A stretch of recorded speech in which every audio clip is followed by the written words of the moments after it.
So, hi everyone, and welcome to the second in our series of commentaries on the current pandemic and crisis, in which we're intending to bring insights into the way businesses are changing, the stages of that change, how we can recognize these stages, and then how we need to be reacting as HR and finance professionals to those stages. So, what should we be looking for?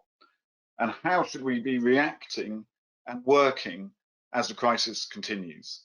So my name is Tom Holmes and I'm a Director of Brand Performance. And today I am joined by David Williams. So welcome, David. Thank you. And David is a senior partner of Kemp Little, one of the leading law firms in the city. So he is going to be giving us a legal perspective as well as my more HR and finance professional perspective. So I hope it's going to be useful to you.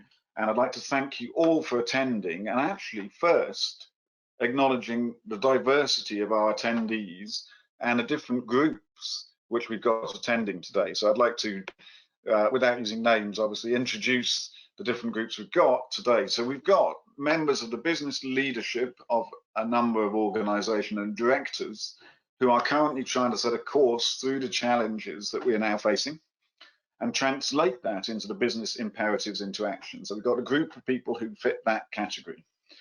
We also have program directors who were, until recently, and in some cases continue, to run major programs and projects, changing the way which HR and finance work and managing the teams related to that in the business.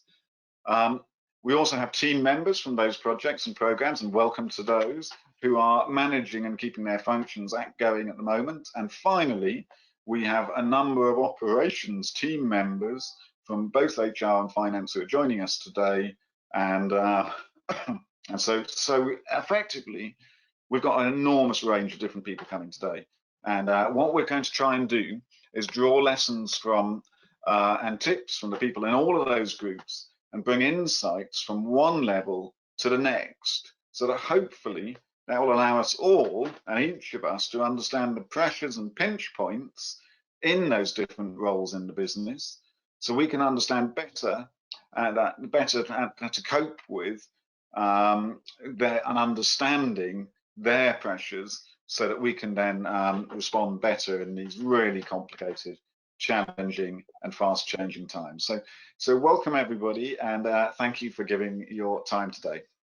So during the event, we'll be taking questions during the event, which if you look at your right hand side of your screen, you should be able to see a box. So if you enter your questions into that box, then Zoe Avenel, who's assisting us on organising ourselves today, will then go through those questions today. Later on.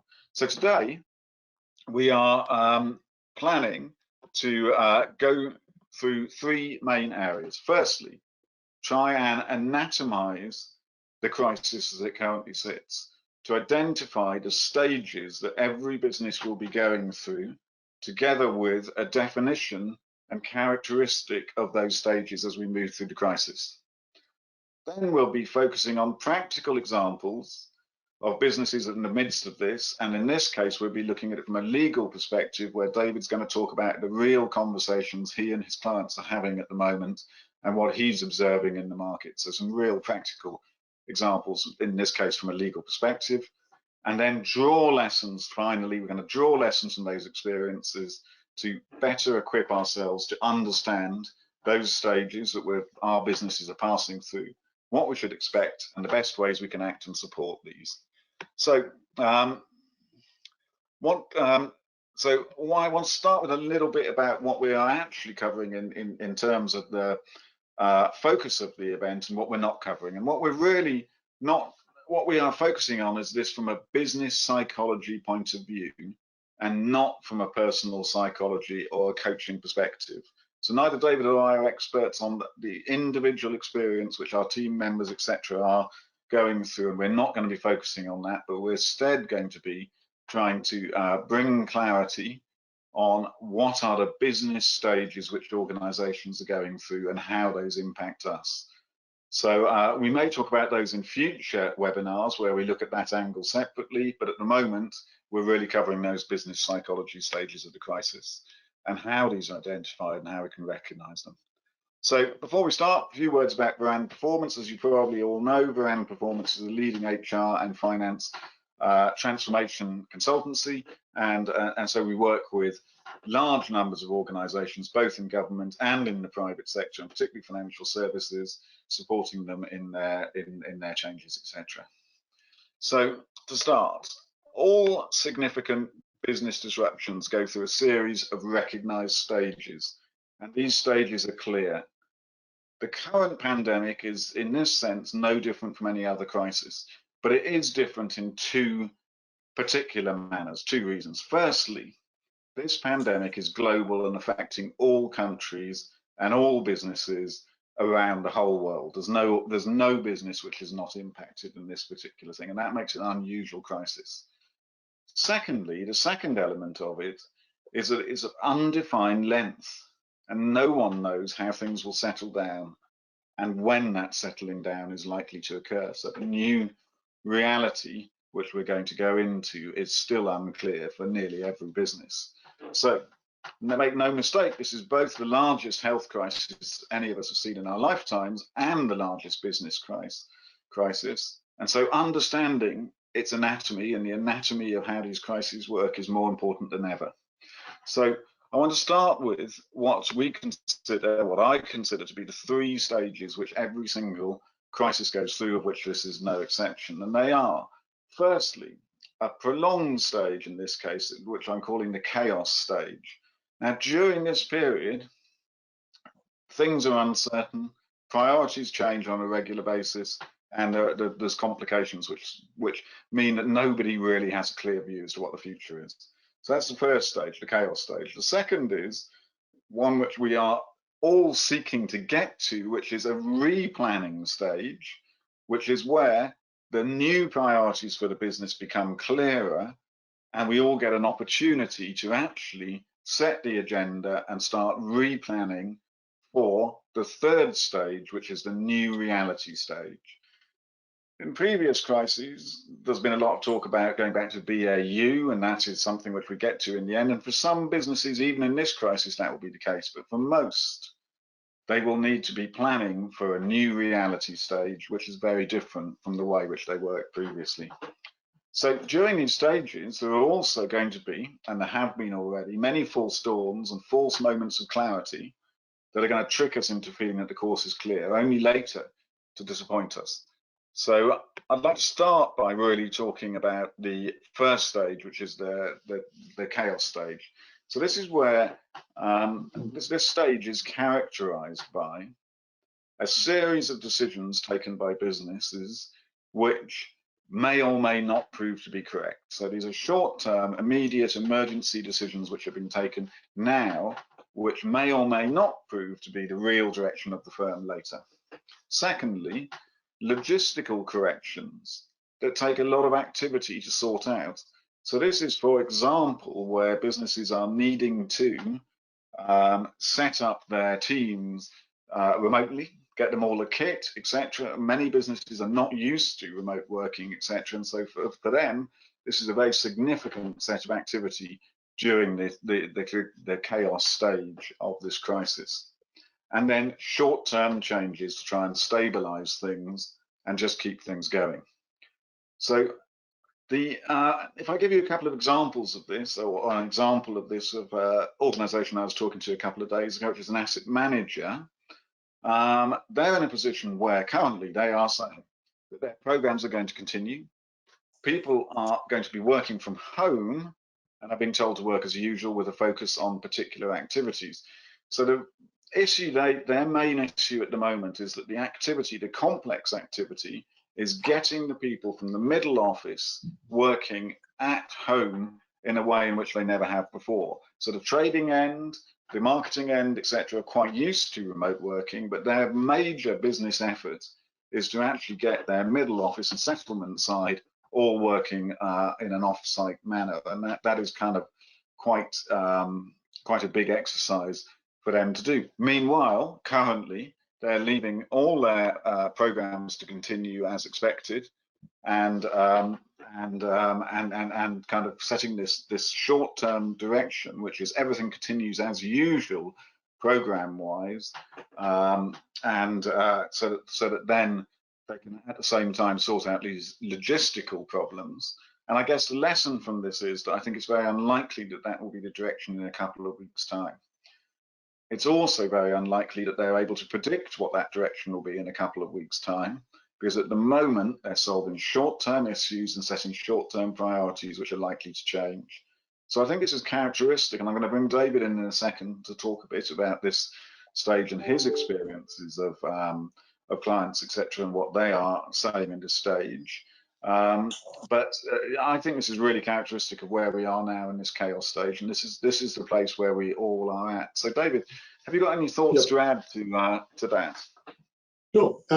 So I should probably explain that my area of focus as a lawyer is as an employment lawyer. So that's the context in which I'm speaking to lots of clients. And just to echo what you said, Tom, yeah, I think it's right to characterise it in these stages. I'm not sure whether I'll necessarily call it chaos. It probably is a little bit of chaos. It's a lot of worry, people trying to respond very quickly. You know, we have seen people have decided that, rightly or wrongly, the first thing they're going to do is to hibernate the business or save cash, and try and do it on a temporary basis. So we're seeing lots of people implement lots of measures to do that, whether they're furloughing staff, or whether they're asking staff to take a pay cut, or whether they're asking staff to work part-time. And you know, we're seeing a rush to that stage. A lot of businesses need to save 20% or 30% of their turnover, and they have been rushing to implement those steps to save the business, to reduce cost, but actually, quite importantly, also to help cash flow. We're seeing a lot of businesses not being paid quickly by their clients, and that's causing a lot of pressure. I know the government's offering loans, but they're slowly coming forward, and that's putting pressure in this phase. And people are, you know, it is chaotic. They don't know how long this is going to last. They don't know how they're going to plan for it. They don't know what the long-term impact of all this is going to be. And you know, but what people do know is that they need to act quickly, and I think they have acted quickly. And we've seen a huge amount of activity over the last 2 or 3 weeks where people have gone through their business and reduced their costs in previously unimaginable ways, which is in some ways pretty impressive to see, in some ways pretty because it possibly points to what might be happening in the future. Just picking up on some of your other points, Tom, you mentioned working from home. I mean, it's an interesting thing. You know, I work for a technology law firm. We work all over the place. We use technology, but it is different. It's hard to manage a team on a long-term basis when you're not in the same room together, and that has involved quite a lot of development of skills, even from a personal perspective. I don't know how others have found it, but we started over communicating. Just let you know I'm going for lunch, or you know, I'm finishing work now, or I'm going to go and walk the dog. And we're kind of saying, well, actually, we trust you. We know you work really hard. You don't have to tell us when you leave your desk. You know, and we're finding a new norm in how we communicate and work together. But it is difficult. You know, you don't have the water cooler moments. You don't take an interest, or you know, you don't have the time in the office to speak to people. And it's you know, a new way of working when people phone, spending a bit of time and talking to them and finding out how they are. And you know, they've got a huge amount of things to worry about at the moment. The other thing we found about 2 other things on working from home, some people just can't, so that's causing a bit of an issue. We've got a client who they do complex trading, they need tons of screens, they need lots of information, they make decisions that cost huge amounts of money, and people can't do that from home. Some of the support people can do that from home, but some of the major players can't, and that's causing a bit of problems. Fortunately for that organisation, they all sit meters away from each other, so they can come to the office, and you know, luckily they don't live so far away, but it's not easy for everyone to do it. And the final thing to mention is, even us as a law firm, you know, we're a technology business, but you know, we were caught out by the need for laptops. We had new starters coming in, and as you do, you order the laptop and they weren't arriving. So we've seen a rush for computer equipment and screens and such like, and we're in the same place as everyone else in trying to deal with that. Yes, I think that, David, it's one of the fascinating things, which is that for a lot of us, and particularly from an HR and finance perspective, we're actually quite used to working from home, etc.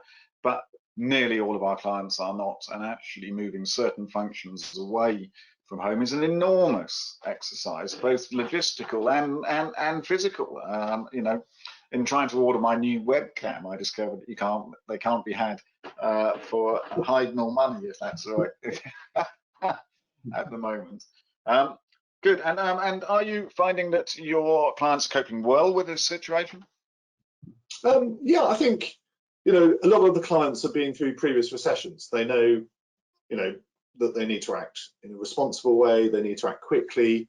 I think the government set the tone on this, which was, let's try and keep everyone in work, maybe furlough, maybe get them working part-time. Let's keep this together.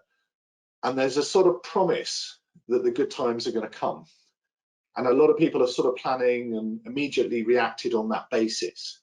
Let's not tear the business up. Let's not go through redundancies. Let's not do anything that's really expensive in terms of changing the structure of our business. Let's just hibernate quickly.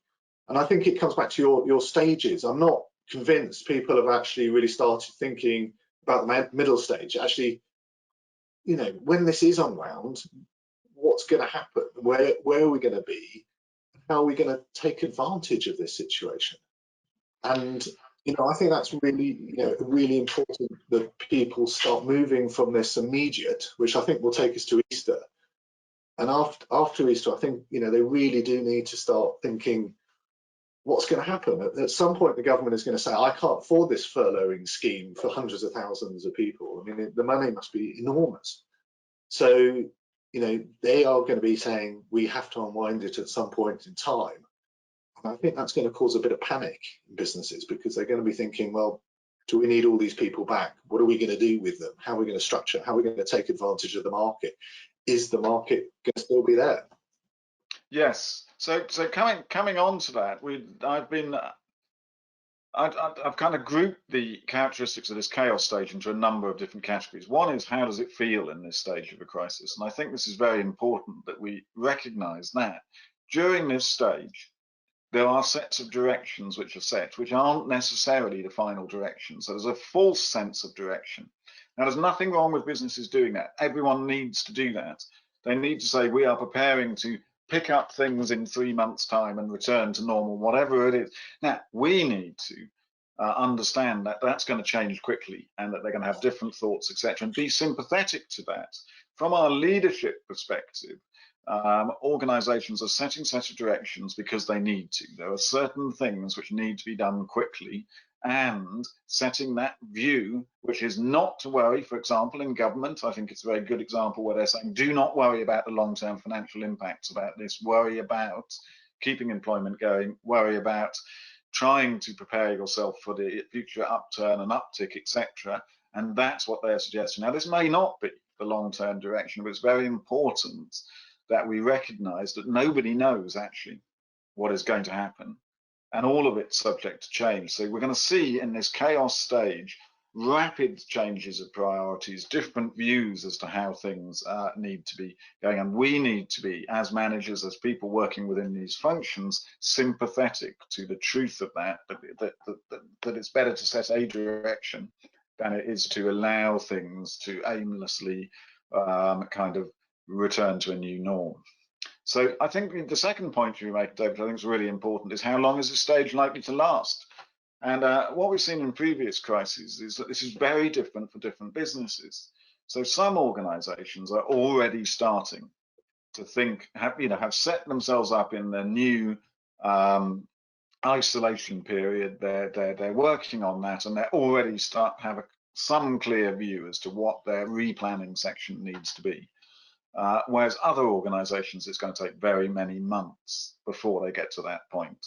So for some of us, it's going to be quite a prolonged period in which we need to be sympathetic to the fact that that priority is going to change very quickly.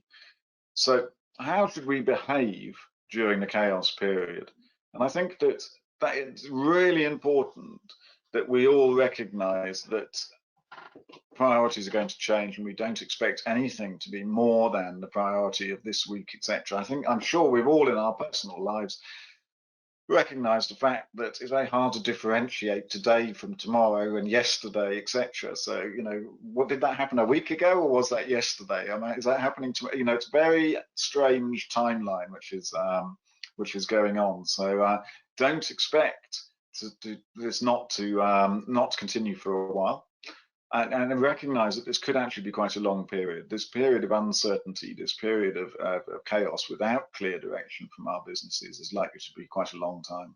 And that we all have a personal responsibility to bring clarity to our individual teams and the people we influence.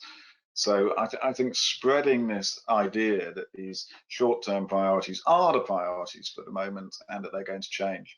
I think we also need to think a bit about our robustness. So then, and there's a third thing which I think we need to be thinking about, and this is actually in the back of our minds, we need to be starting thinking about the next stage, which is going to come at some point, and that is the replanning stage. So we are at some point, after the initial chaos stage is complete, we are going to be needing to set we're going to be needing to replan what our business is going to be. So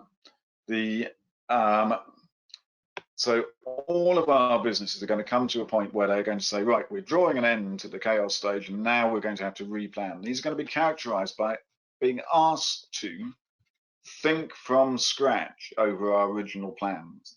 So we may have planned to do this, we may have planned to do that, we may have planned to do a third thing, but we're going to have to throw away those preconceptions and actually think again. So whilst we may have planned, for example, to do a large program to change the way we work or something like that next year from an HR perspective, it's unlikely that that's going to be remained. It's much more likely that we are going to be asked to replan those kind of exercises, to pare them down to the absolute essentials, to think out of the box and think what was a few weeks ago inconceivable, which is that we do something very different and simplified, focusing on preserving what must be done and then delivering the maximum value to our businesses.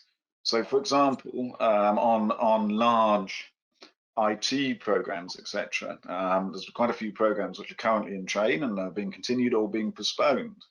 What we're seeing is that programs which might once have been driven to bring really great software and great business changes to our business in all sorts of areas are now being really pared down into, or potentially will be pared down into, doing just the things which have to be done. And so for program directors, for people working on programs, I think we need to prepare for thinking about what is actually really essential in our programs and our plans. What in that business case which we submitted a few months ago or a year ago, etc., is still essential for the future business, and what actually is less relevant during for the new reality which we're going to get to. So I think this is really interesting, and it's a new way of thinking, and it's something which we can already contribute, because we are going to have to all identify those opportunities.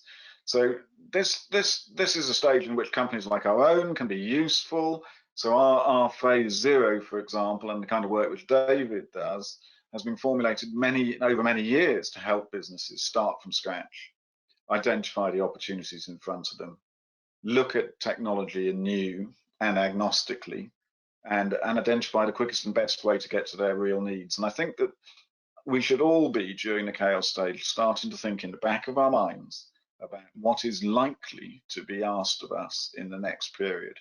Nobody quite knows what that is, but I think this is the way to put the stage we're in at the moment in perspective.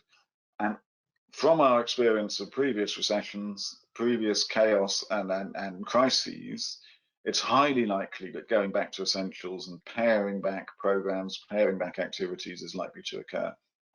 So I kind of think about, when is this stage likely to occur? So I think that we'll be moving into this replanning point when business leaders and directors have a clearer view of companies' immediate future. So when they've resolved the kind of questions which David has described to us earlier, then they're going to be starting to think about this area. And then also, when people have a chance to actually know what the new business conditions will be, and when they've started to identify those new priorities of the business. So we should be preparing by starting to think what we personally know to be the priorities of the business and what is likely to be important in the future, and then drawing from scratch and without preconceptions what actually those things are. And critically, we've got to prepare by not clinging on to things which were previous priorities or temporary priorities in the chaos stage, because actually it's going to be a new world here. So keeping open, listening, having conversations like this. So I think one of the uses of this kind of a webinar is actually to understand more about what other businesses are going through, talking broadly to people and sharing experience.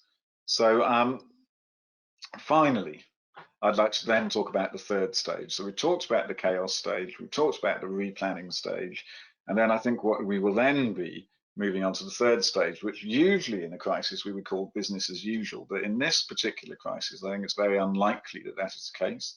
And actually, we should be thinking about the new reality. And this is very different. This is going to be very different from the past. So we'll be addressing those stages in later webinars. But for now, I'd like to ask Zoe to ask any questions which have come up during the webinar, and we can quickly try and answer those, David. So Zoe.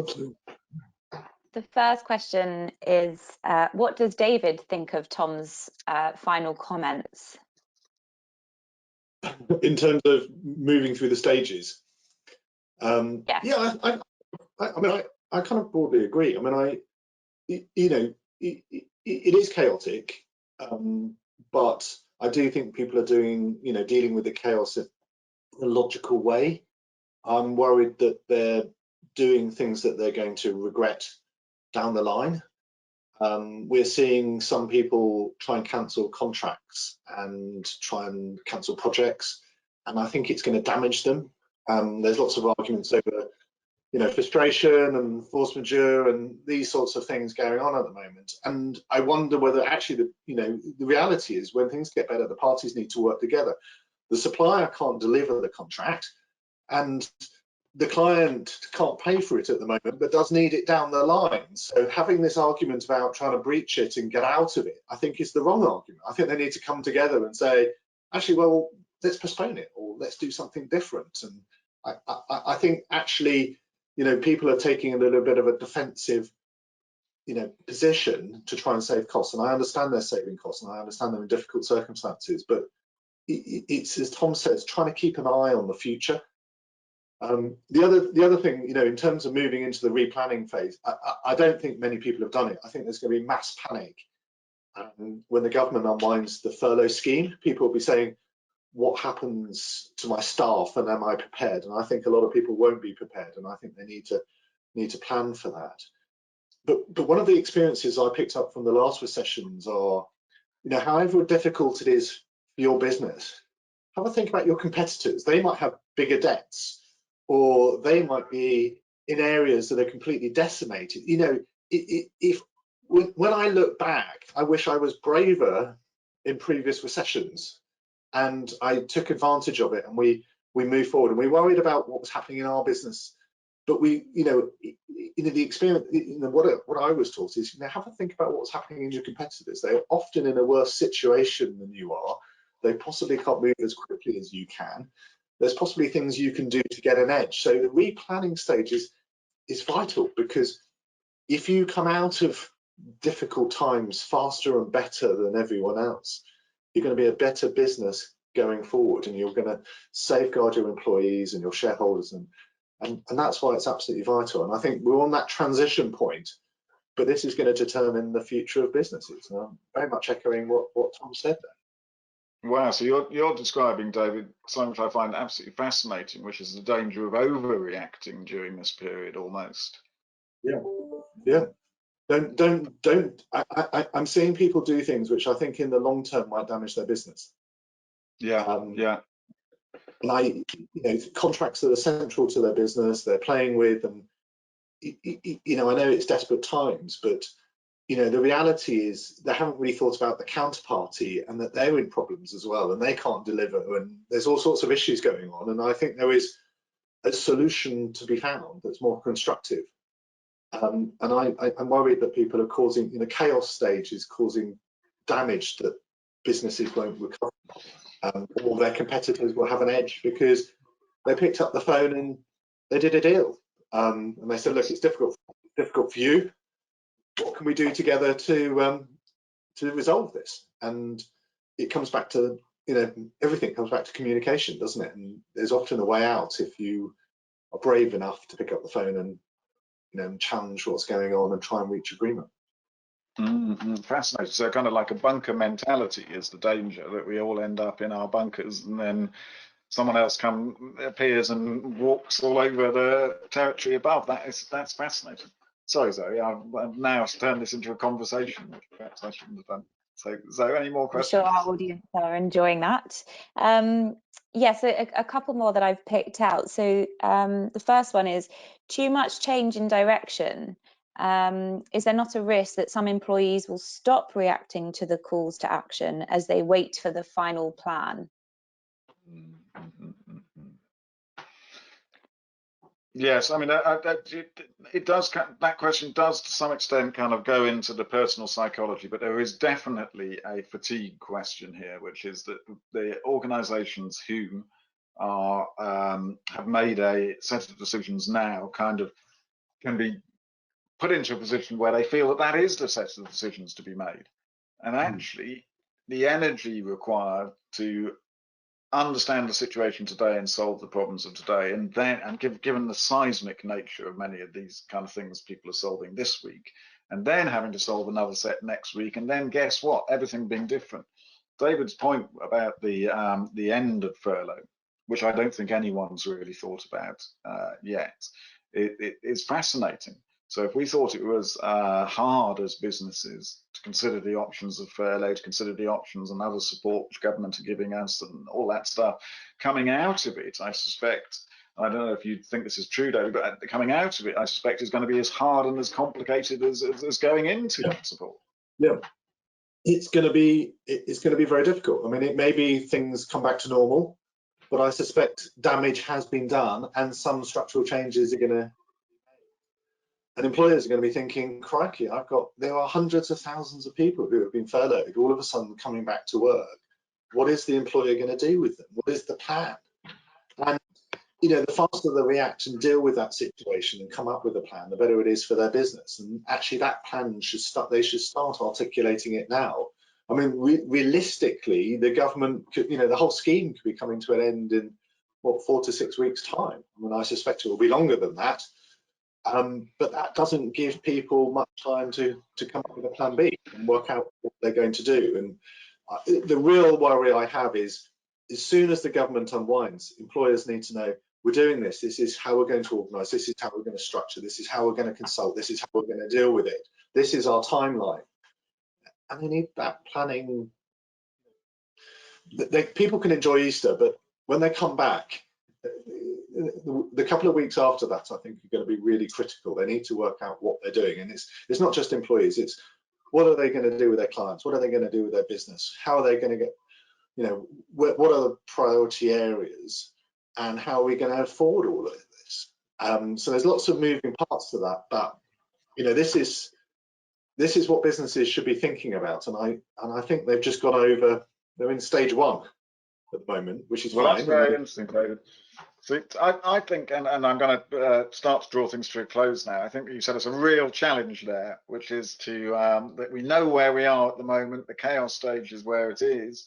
But after Easter, we need to be starting thinking about the replanning, and that's, you know, I love speaking to our legal experts, particularly when they bring us hope like that. That's really exciting.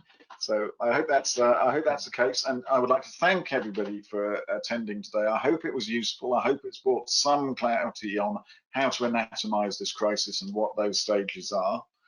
Some practical examples and some understanding of businesses and where they are in the midst of this, and that we've been able to draw some lessons from that to better equip ourselves for the future. So thank you very much, everybody, for attending. We're doing a series of webinars. We're doing this one on a weekly basis with different experts each time, and we're looking for a business.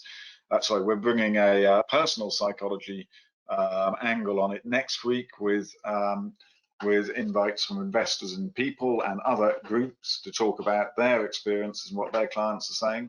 We're also running ones on automation and artificial intelligence, which I suspect is going to be part of the future solution. And then clearly the phase 0 and replanning for the new reality from an HR and finance perspective is our third set of webinars. So again, thank you all very much for attending. David, thank you very much for your expert insight. Pleasure. That was fantastic. And Zoe, thank you too for organising the event. So thank you all, everybody. Have a great day. Thank you.